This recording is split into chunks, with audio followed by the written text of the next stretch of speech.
बिस्मिल्लाहिर्रहमानिर्रहीम। अस्सलामुअलैकुम। भाई चैनल को सब्सक्राइब भी कर लिया करें, लाइक और शेयर भी कर दिया करें, कमेंट्स भी कर दिया करें, शुक्रिया। चलते हैं कहानी की तरफ। बच्ची को उठाना मुश्किल ना था, लेकिन अपने हमराहियों के साथ खलना से निकलना और बैनुल अक़वामी समंदर तक बाहिफाजत पहुंचना नामुमकिन दिखाई देता था। सोचते सोचते मेरा सर दर्द से फटने लगा और मैं स्प्रिन की गोलियां खाकर सो गया। अगले रोज़ सुबह मैंने कैसर और नंबर 2 को अपने कमरे में बुलाया और सारी सूरत हाल इन्हें बताकर इनसे पूछा कि अगर इनके जहन में कोई तजवीज़ हो तो बताएं। इनकी सोच की सुई भी वहीं पर अटकी जहां पर मैं फंसा हुआ था कि बाहिफाजत वापसी कैसे होगी। काफ़ी सोचने और बहस मुबहसे के बाद आखिरकार ये फ़ैसला हुआ कि बच्ची को गिरजे में पहचान कर हम रफ़ीक को सुंदरबन चलने पर आमादा करें। जंगल में ही इस पर अपनी असलियत ज़ाहिर करके बच्ची के मुताल्लिक़ पूछें। दोनों सूरतों में यही, और अगर वो खौफज़दा होकर सच बताए या झूठ बोलकर इसे सारे वाक़े से इनकारी हो, इसे वहीं ख़त्म कर दिया जाए। इसकी मौत से हमें कम अज़ कम हमारी शनाख्त करने वाले और हमें नुकसान पहुंचाने वाले शख्स से तो छुटकारा मिल जाएगा। दूसरा फ़ैसला ये हुआ कि चिटागंग फ़ोन करके असवानी के सरबराह को कहूँ कि हम स्टीमर पर नहीं बल्कि खलना से किराए पर ली हुई लॉन्च पर खुले समंदर पहुँचेंगे। बड़ा स्टीमर हमारी तयशुदा तारीख के मुताबिक हिरन घाटा से जनूब में 3 समंदरी मील के फासले पर हमारा इंतज़ार करे। तीसरा फ़ैसला ये हुआ कि मेरे राज़ी, कैसर और नंबर 2 के सिवा अपने तमाम साथियों को हम अपने एक्शन के दिन से 24 घंटे पहले लॉन्च पर समंदर में हमारे मुंतज़र बड़े स्टीमर तक पहुंचा देंगे, क्योंकि एक्शन के फौरी बाद सब का सुस्त रफ्तार लॉन्च पर सफ़र ख़तरे से खाली न होगा, जबकि हम चारों और बच्ची तेज़ रफ्तार मोटर बोट पर यह फ़ासला आधे से भी कम वक्त में तय कर सकेंगे। हमने जो प्रोग्राम तरतीब दिया था वो मेरे नज़दीक फूल प्रूफ हरगिज़ न था, लेकिन इससे बेहतर कोई दूसरा हल भी समझ नहीं आता था। मैं दिन चढ़े शहर के वाई टेलीग्राफ ऑफिस गया और चिटागंग से असवानी के सरबराह से बात की। इसने बताया कि जो स्टीमर हमें खलना ले गया था वो किसी दूसरी कंपनी का कार्गो स्टीमर था, लेकिन जिस पर हमें बैंकॉक जाना है वो असवानी कंपनी की मालकियत है, और सदरी असवानी की हदायत के मुताबिक जब भी आपको ज़रूरत हो आप 1 हफ़्ते पहले फ़ोन कर दें। ये स्टीमर मुकर्रर वक्त पर हिरन घाटा के सामने चंद मील के फासले पर आपको मिल जाएगा। स्टीमर के कप्तान को हम ये भी हदायत कर देंगे कि आपकी इजाज़त के बगैर लंगर ना उठाए, और इस स्टीमर पर आप समेत 20 अफराद की खुराक और पानी का एक बड़ा ज़ख़ीरा भी होगा। इन उम्मीद अफजा बातों से मुझे बड़ी तक़वियत मिली। अब सिर्फ खलना से स्टीमर तक पहुंचने का मरहला था। मैंने सोचा कि प्रोग्राम के मुताबिक किराया देकर ये सफ़र करेंगे, और अगर कोई गड़बड़ दिखाई दी तो फिर हमारा असला इस मसले को हल करेगा। फ़ोन करके मैं वापस होटल आया तो रफ़ीक मेरे इंतज़ार में बैठा था। मैंने इसे कहा कि हम शिकार पर जाने को तैयार हैं, लिहाजा वो शिकार पार्टी के लिए ज़रूरी सामान का इंतज़ाम करे। मैंने शिकार पर जाने के लिए जो दिन मुकर्रर किया, इससे 1 रोज़ पहले मुझे मिसेस डेविड के साथ चर्च में सोनिया को देखने जाना था। रफ़ीक ने मुझसे शिकार की तैयारी, खुर्दो नोश के सामान, मज़दूरों और 2 गाइड के लिए मज़ीद $500 तलब किए। मैंने खामोशी से इसे ये रकम दे दी, लेकिन साथ ही ये कहा कि शिकार पर हम सिर्फ इस सूरत में जाएंगे अगर वो भी हमारे साथ जाए। मैंने गर्मजोशी और बेतकल्फ़ी का मुज़ाहरा करते हुए इसके कंधे पर हाथ रखते हुए कहा, मेरे तमाम साथी हैसियत में मुझसे बहुत कम तर हैं। इनके साथ शिकार पर जाते हुए मुझे खाक लुत्फ़ आएगा। तुम्हारा साथ होगा तो मुझे एहसास होगा कि मेरा कोई हम पल्ला भी हमरा है, और अब तुम मेरे बिज़नेस पार्टनर हो, लिहाजा तुम्हें बग़ैर इस उज़र के हर हालत में मेरे साथ चलना होगा। थोड़ी सी रद्दोकद के बाद रफ़ीक मान गया और मुझसे बेतकल्फ़ी से अच्छा पार्टनर, गुड बाय कहकर रुखसत हुआ। मैं दिल में हंस रहा था कि मेरे साथ ये इसका शायद आखिरी गुड बाय हो। शाम को मेरी तबीयत कुछ मुक्तदर सी थी। मैं घूमने के लिए अकेला ही निकल खड़ा हुआ। अभी मैं कैंट की हदूद में दाखिल ही हुआ था कि सामने से एक जीप आई और मेरे करीब से गुजर गई। चंद सेकंड बाद ब्रेकें लगने की आवाज़ आई। जीप रिवर्स में वापस आई, मेरे करीब आकर रुकी। इसमें फ्रंट सीट पर एक फुल कर्नल वर्दी पर सुर्ख रिबन लगाए बैठा था। मुझे चंद लम्हे देखने के बाद वो जीप से उतरा और मेरा असल नाम लेकर बोला, हेलो, तुम यहाँ कहाँ, कब आए, कैसे आए और कहाँ ठहरे हो? वो सवाल पूछे जा रहा था कि मुझे याद आ गया पैंट की जंग के फौरी बाद जब मैं चिटागंग गया था तो वहाँ मेरे जिगरी दोस्त कैप्टन ज़ऊर भट्ट के ज़रिए लेफ्टिनेंट मुजम्मल मुझसे मुतारफ़ हुआ था। बाद में हम तीनों की कई भरपूर शामें इकट्ठी गुजरी थी। मेरी पैंट के क़याम के दौरान ये मेरा गहरा दोस्त बन चुका था और हम अक्सर भारत की शिकस्त और आइंदा इसकी सरजनश करने की बातें करते थे। कर्नल मुजम्मल बेशक मेरा बेतकल्लफ दोस्त था, लेकिन इन दिनों का सन 65 की पाक भारत जंग के बाद जब हम सब पाकिस्तानी थे और इन दोनों का लेफ्टिनेंट मुजम्मल मशरकी और मगरबी पाकिस्तान को एक नज़र से देखता था और इस फ़ौज का अफसर था जो मुतहद पाकिस्तान की सरहदों के दिफा की जिम्मेदारी थी, और आज का कर्नल मुजम्मल बांग्लादेशी फ़ौज का अफसर था जो पाकिस्तान को गाज़ब और अपना दुश्मन तस्वर करती थी। और 16 दिसंबर 71 की मनहूस दिन को जब सकूत डाका हुआ अपना यौम आज़ादी मनाती थी, इस मुल्क का इलादा झंडा, इलादा कौमी तराना और पाकिस्तान के लिए इंतहाई मुहफ़्फ़ज़ाना जज्बात थे।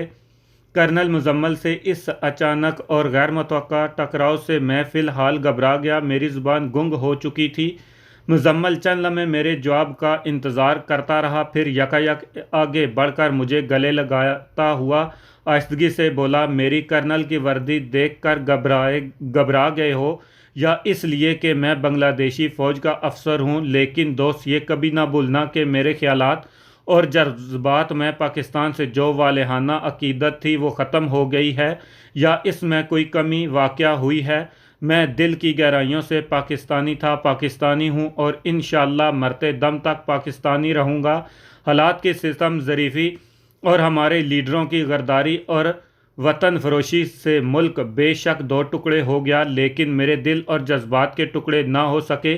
तुम्हारी भारत में सरगर्मियों की मुफस्सल रिपोर्ट और तस्वीरें यहाँ भी पहुँच चुकी हैं। मैं वो सब रिपोर्ट पढ़ी हैं और मैं तुम्हें पर नाज करता हूँ कि तुमने सिविलियन होते हुए भारत में जो कारनामे सर अंजाम दिए हैं। मैं फ़ौजी वर्दी में और मुकम्मल फ़ौजी तरबियत याफ्ता होने के बावजूद सिर्फ अपने कंधों के रिबन ओहदे के निशान में इजाफा करने के सिवा कुछ न कर सका, और अब हम अमली तौर पर भारत के ग़ुलाम बन चुके हैं। मुजम्मल ने ये सारी बातें मुझसे मुनाके के दौरान कहीं। इसका ड्राइवर भी हैरत से हमारे इस तुइल मानके को देख रहा था।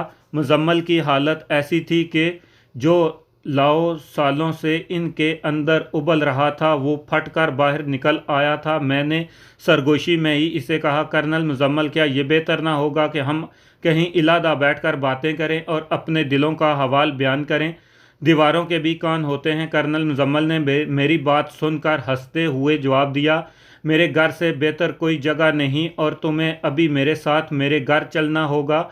मैं तुम्हारा कोई उज़र नहीं सुनूंगा, तुम्हारा कोई बहाना नहीं चलेगा। यूँ समझ लो कि तुम मेरी हिरासत में हो। You are under arrest. मुजम्मल इन महज़ाना जज्बात के आगे मैंने हथियार डाल दिए। इसने अपने ड्राइवर को पिछली सीट पर जाने का कहा और ख़ुद स्टीयरिंग पर बैठ गया और इसकी जीप हमें लेकर छावनी में इसके बंगले में जाकर ठहरी। हमारी गुज़श्ता मुलाकातों के दौरान मुजम्मल की शादी नहीं हुई थी, लेकिन अब इसकी एक सुलझी हुई और इसके हम ख्याल बीवी और 2 बच्चे थे। मुजम्मल मुझसे मिलकर खुशी से पागल हो रहा था। मुझे ड्राइंग रूम में बिठाकर इसने अपनी बीवी और बच्चों को बुलाया। बीवी के ड्राइंग रूम में दाखिल होते ही वो बच्चों से मुखातब होते हुए बोला, देखो ये है मेरे चिटागंग के वही दोस्त जिनकी सकूत डाका के बाद भारत में बहादुरी और जान फरोशी के वाक़यात में तुम्हें सुनाया करता था। इसकी बीवी ने नहायत खुश दिली से मुझे अपने घर में खुश आमदेद कहा और बोली, मुजम्मल तो आपकी और कैप्टन ज़ऊर भट्ट की बातें करते नहीं थकते। इनकी मेरे साथ गुफ्तगू का मौजू अक्सर व बेशतर आप दोनों और मुत्तहदा पाकिस्तान का जिक्र ही होता है। मेरे जवाब देने से पहले ही मुजम्मल बोला, ज़रा इसके लफ्ज़ मुलाहिज़ा करें। ज़ाहिरा दरअसल हम पाकिस्तानी बड़े बेमुरव्वत हैं। आँखों से दूर हो क्या हुए कि दिल से भी दूर हो जाते हैं। मेरी तरफ ही देखो कि मैंने ज़हूर के मुताल्लिक अभी तक इससे नहीं पूछा। यकीनन अब वो ब्रिगेडियर होगा। ज़हूर का नाम आते ही मेरे चेहरे पर संजीदगी और आंखों में आंसू आ गए। मेरी इस कैफियत को दोनों मियाँ बीवी ने भांप लिया और मुजम्मल कहने लगा, क्यों, क्या बात है ज़हूर, खैरियत से तो है? मैंने अपने आंसुओं पर काबू पाते हुए जवाब दिया, ज़हूर सन 72 में लेफ्टिनेंट कर्नल और 11वें डिवीज़न का था। इसकी बीवी शमीम नहायत ही मिलनसार और खुश मिजाज थी और वो 2 नन्हे मुन्ने बच्चों का बाप था। इसकी तरगीब और मदद से मुझे भारत में इंतहाई अहम मिशन सर अंजाम देने के लिए चुना गया था। ADCO होने की वजह से अपने डिवीज़न की ज़रूरत के मुकामी सप्लाई इसके ज़िम्मे थी और इसी वजह से ठेकेदार इसके गिर्द घूमते रहते थे। एक ठेकेदार ने इससे ठेके लेने और कुर्बत बढ़ाने के लिए एक तवाफ़ज़ादी का सहारा लिया और अपने दफ्तर के सेक्रेटरी के तौर पर इससे ज़हूर का तारफ़ करवाया। शोमिय किस्मत से इस हराफा ने ऐसा जाल बना कि ज़हूर इसमें फंस गया। मेरे भारत जाने से पहले मैंने इसे बहुत समझाया कि इस चलित्रबाज औरत से बचो, लेकिन ज़हूर पर इसका जादू इतना असर कर चुका था कि मेरा समझाना तो एक तरफ रहा, इसकी बीवी और बच्चे भी इससे हराफा के चुंगल से न बच सके। इस ठेकेदार पर ज़हूर की मेहरबानियाँ बढ़ती गई और मार्केट रेट से बहुत ज़्यादा रेट के टेंडर सिर्फ इस ठेकेदार के मंजूर होने लगे। ज़हूर भट्ट की आंखें तब खुली जब इस फाहिशा औरत ने इसे बताया कि वो इसके बच्चे की मां बनने वाली है, इसलिए या तो वो अपनी बीवी बच्चों को छोड़कर इससे निकाह करे वरना इसे 10 लाख रुपए दे। मैं भारत जा चुका था जब इस औरत ने ज़हूर से रुपए का मुतालबा किया और ये धमकी दी कि अगर इसके दोनों बातों में से कोई एक भी ना मानी गई तो वो ये राज ना सिर्फ इसकी बीवी और ख़ानदान वालों पर ज़ाहिर कर देगी बल्कि इसके अफसरान से भी ठेकेदार पर इसकी मेहरबानियों के सबूत के साथ रिपोर्ट करेगी। दूसरे ठेकेदारों ने भी ज़हूर के मुताल्लिक इस बारे में कुछ सबूत पेश किए और इसके खिलाफ पहले ही इंक्वायरी हो रही थी। ज़हूर इस फाहिशा के शिकंजे में इस बुरी तरह फंस चुका था कि इसे कोई राह फरार दिखाई ना दी। एक रोज़ वो अपने बच्चों और बीवी के साथ गुजरांवाला अपने ससुराल गया और रात को बीवी के नाम ख़त में तमाम वाक़यात लिखकर सुबह गुजरांवाला रेलवे स्टेशन के करीब लाहौर से पिंडी जाने वाली रेल के गुजरने के वक्त पटड़ी पर सर रख दिया। इसका सर धड़ से जुदा होकर दूर जा पड़ा। इसकी बीवी शमीम बेवा, इसके मासूम बच्चे यतीम हो गए और वो फाहिशा औरत शीबा हसन पाकिस्तान टेलीविज़न पर मशहूर ड्रामा सीरियल सोना चांदी में चांदी के किरदार में आज भी जानी पहचानी अदाकारा है। मुझे ज़हूर भट्ट की इन अलमनाक हालात में ख़ुदकुशी का भारत से वापसी पर ज़हूर की बीवी से पता चला और मैंने अपने मखसूस साथियों के साथ एक रात इस फाहिशा औरत को एक रात शाही किला लाहौर की हीरा मंडी वाले दरवाज़े के करीब हीरा मंडी के शुरू में ही उसके घर से उठवा लिया। मैंने फ़ैसला कर लिया था इसे अज़ीज़ें देकर हलाक करूँगा, लेकिन ज़हूर के ही एक फ़ौजी दोस्त ने जो इस कार्रवाई में मेरे साथ शरीक था मुझे कहकर इस हराफा को हलाक करने से रोका कि ज़हूर के अफसरान ने इसकी ख़ुदकुशी को ड्यूटी के दौरान हादसाती मौत करार देकर इसकी बेवा और बच्चों की खासी माली मावनत की है। शीबा को हलाक करने से ये दबा हुआ मामला फिर उठ खड़ा होगा। हम कुछ भी कर लें, ज़हूर तो दुनिया में वापस नहीं आ सकता। हमारा इंतकाम तो पूरा हो जाएगा, लेकिन ज़हूर की बेवा और बच्चों इस माली इमदाद से महरूम हो जाएंगे जो ज़हूर के दोस्तों ने इस राज पर पर्दा डालकर इन्हें फराहम की है। मैं तो इंतकाम की आग में जल रहा था और तस्वीर के इस रुख को मैंने देखा ही नहीं था। बड़ी मुश्किल से अपनी इंतकामी जज्बात को दबाकर मैंने इस हराफा को अच्छी तरह पिटाई करके इसे उन हालात में छोड़ दिया। कारीन, आज भी अगर कभी इत्तफाकन शीबा हसन से आमना सामना हो जाता है तो वो मुझे देखते ही दुम दबाकर भाग खड़ी होती है। मैंने ये अंदोनाक वाक़या मनोन तहरीर कर दिया है और अगर किसी को इसमें शक हो तो मैं इसे इस वाक़े के 100% दुरुस्त होने के एक नहीं कई सबूत दे सकता हूँ। मुजम्मल मेरी बात बड़े गौर से सुन रहा था। ज़हूर की मौत का सुनकर इसकी आंखों से आंसू बहने लगे। चंद लम्हे पहले के खुशगवार माहौल में अफसरदगी छा गई। हमने सन 65 की हसीन यादों का जिक्र शुरू किया, लेकिन माहौल में अफसरदगी ख़त्म ना हो सकी। मुजम्मल के घर मैंने रात के खाने के चंद लुक़मे ज़हर मार किए। मुजम्मल अपनी जीप खुद ड्राइव करते हुए मुझे दर्शन होटल छोड़ने आया और मुझे जल्द अज जल्द मिलने का कहकर ये लफ्ज़ कहते हुए रुखसत हुआ। फासलों की दूरी सिर्फ जोग्राफियाई है। हमारे दिलों, हमारी सोच और हम ख्याली को दुनिया की कोई ताकत तकसीम नहीं कर सकती। तुम यहाँ क्यों और किस मिशन पर आए हो? अगर किसी मसलत के बायस तुम मुझे नहीं बतला सकते तो मैं हरगिज़ इसरार नहीं करूँगा, लेकिन ये हमेशा याद रखना कि यहाँ तुम्हारा एक बेहद मुखलिस दोस्त तुम्हारी हर किस्म की मदद मावनत के लिए मौजूद है, और इस दर्जनों हम ख्याल इसी के महकमे के लोग भी तुम्हारा साथ देने में हरगिज़ पसो व पेश न करेंगे। मुजम्मल की पुरखलूस बातें सुनकर मुझे बड़ी खुशी हुई और सुकून मिला। मेरी सोच इस इंतहा तक जा पहुंची जहां मैंने बांग्लादेश और पाकिस्तान को फिर मुत्तहिद पाकिस्तान की सूरत में देखा। इस मिशन के दौरान और बाद में सन 85 में बांग्लादेश में मैंने बहुत बड़ी अक्सरियत को अपना हम ख्याल पाया। अगर इन दोनों ममालिक को फिर मुखलस लीडर मिल जाएं तो ये ख्वाब एक हकीकत बन सकता है और नफ़रतें मोहब्बत में बदल सकती हैं। मैंने इन्हीं ख्यालों में डूबा सो गया। अगले रोज़ मिस डेविड मुकर्रर वक्त पर मुझे कैथोलिक चर्च में मिली। हम अगली बेंचों पर साथ साथ बैठे थे। पियानो पर मजहबी गीतों के बाद रोशन मोमबत्तियाँ उठाए और सफ़ेद बर्क लिबास पहने बच्चियाँ चर्च के अकबी दरवाजे से दाखिल हुई। इनके पीछे नन्ही राहों का एक गिरोह था। सरतापा स्याह लिबास में मलबूस इन नन्ही राहों के गलों में लंबी तस्बीहें और सलीबें थी। आहिस्ता और बे आवाज़ कदमों से चलती ये लड़कियां स्टेज के पीछे एक कतार में खड़ी हो गईं। मिस डेविड ने एक रायबा बच्ची की तरफ इशारा करते हुए मुझे बताया कि ये रोज़ैन सोनिया है। मैंने गौर से इसके चेहरे को देखा तो इसमें अपनी माँ की वाज़िया नकूश दिखाई दिए। मिस डेविड मुझे पहले ही बता चुकी थी कि इस बच्ची के बाजू पर पैदाइशी निशान इसने खुद देखा है। ये बच्ची इस हुक्म के बावजूद कि किसी से भी आंखें चार ना की जाए कभी कभी सिर्फ आंखें घुमाकर इधर उधर देख लेती थी।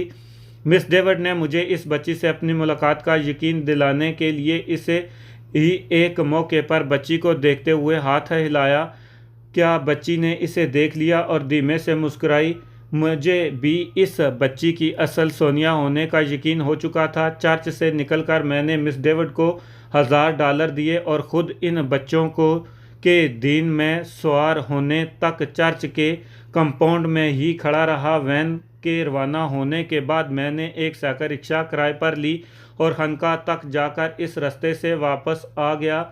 मैं सिर्फ इस मुनासिब जगह की तलाश में खनका गया था जहां वैन को रोककर सोनिया को उठाया जाए। वैन को रोकना हमारे लिए चंदा मुश्किल ना था। 4 इंच लंबे 3 रुखों वाले लोहे के मोटे सरियों को वेल्डिंग कीलों के 10-12 सेट सड़क पर एक लाइन में रख कर हम वैन के टायर पंचर कर सकते थे। मुझे ये भी यकीन था कि मुजम्मल भी न सिर्फ इस मामले में बल्कि हमारी रवानगी में भी हमारी हर मुमकिन मदद करेगा। मुझे अपना ये मिशन कामयाबी से हमकिनार होते साफ दिखाई दे रहा था। इन्हीं सोचों में गुम पुरसुकून के साथ मैं होटल वापस पहुंचा। प्रोग्राम के मुताबिक हमें अगले रोज़ शिकार के लिए सुंदरबन जाना था।